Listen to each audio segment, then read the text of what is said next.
అట్లా కాదు, వీళ్ళందరూ అంత కంగారు పెట్టాల్సిన అవసరం ఒక్కటి మాటే. సీమలలో శ్రవంతిని తోలుకొని వచ్చిన మాటను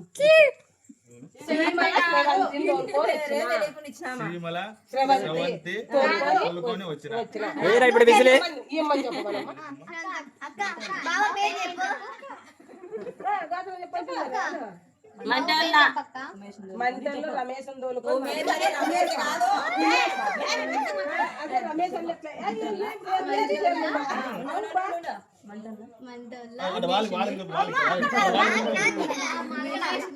మా శ్రీవారిని తోలుకొని వచ్చినాను.